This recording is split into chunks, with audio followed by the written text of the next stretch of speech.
Малята, привет! Что делать, если у вас осталась прокисшая сметанка?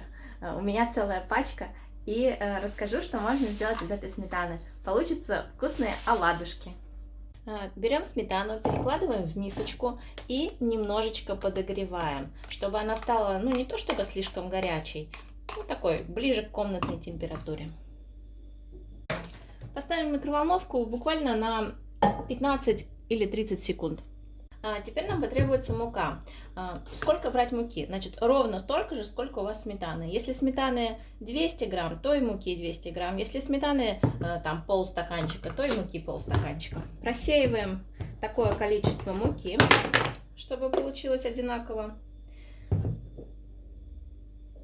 Добавляем треть или половинку чайной ложки соли, это по вкусу. Я беру розовую, вот так вот чуть-чуть. Даже, если вы хотите более сладкий, можно совсем чуть-чуть посолить. Затем нам потребуется пол-ложки соды пищевой, для того, чтобы объем получился. Вот так примерно. Можно, в принципе, использовать разрыхлитель, но лучше в данном рецепте взять соду. И добавляем ложку сахара. Опять же, если хотите более сладкие, можно добавить 2 ложки сахара. Все смешиваем.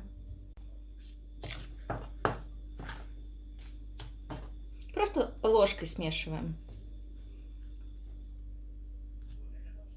Теперь добавляем еще немножечко растительного масла. В зависимости от объема, у меня было где-то примерно стакан, то есть где-то 250 миллилитров и муки, и 250, примерно так. Поэтому добавим 2, можно 3 ложки масла.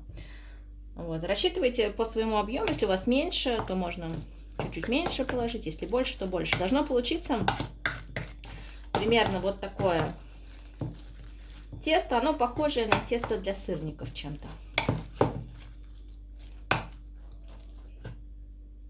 В самом конце, когда тесто уже получилось такое, как цельненькое, можно немножко помесить его руками, чтобы оно было более однородное.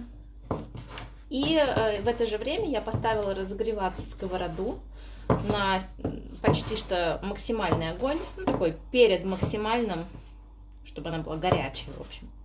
И будем сейчас жарить прямо на сковороде наши пирожочки, наши, можно сказать, оладушки.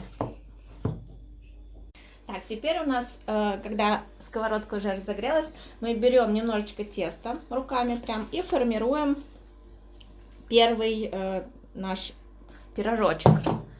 Немножко берем, делаем из него шарик и немножко сплющиваем вот так по краям.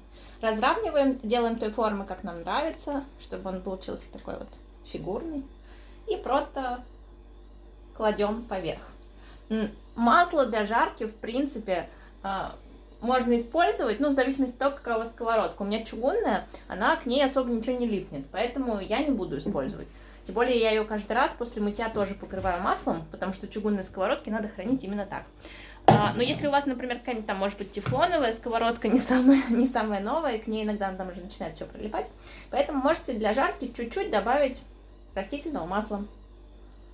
Вот. И жарим до появления румяной корочки. На все про все, на всю жарку должно уйти, не больше, я думаю, 10 минут.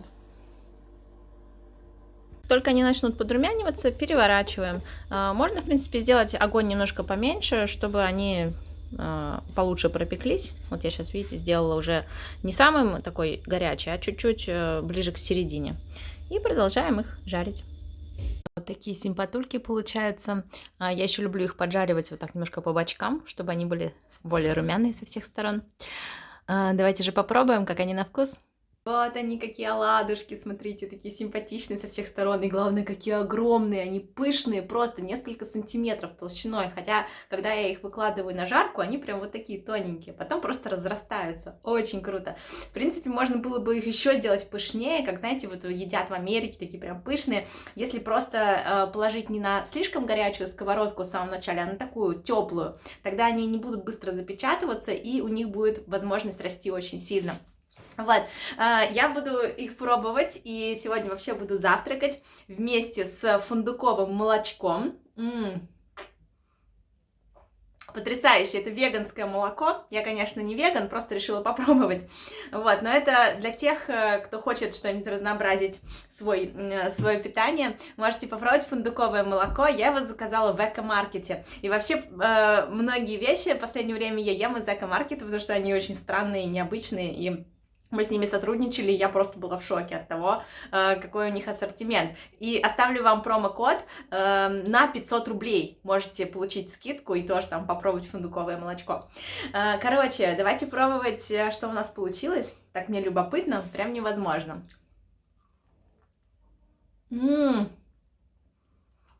Офигеть, какие они пышные, они как кекс.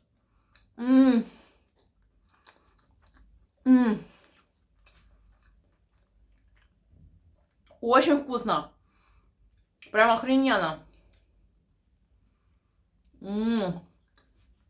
Просто невозможно. Посмотрите, какие они прям пухленькие.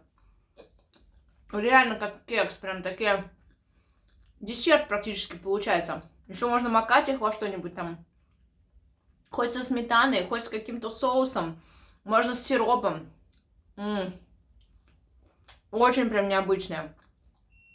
Классная текстура. Слушайте, сметанные оладьи, они отличаются от обычных тем, что они очень мягкие. У них прям тесто, и вот они, ты их ешь, они как свежевыпеченный белый хлеб, такой как чиабатта, не знаю. Они очень прям такие мягкие внутри. У них нет какого-то такого типичного у оладий такой текстуры, такой более жесткой. У них прям очень воздушные, они реально какие-то взбитые, не знаю. Боже мой, какая же вкуснятина уже. Обязательно попробуйте, сделайте, если у вас прокисла сметана.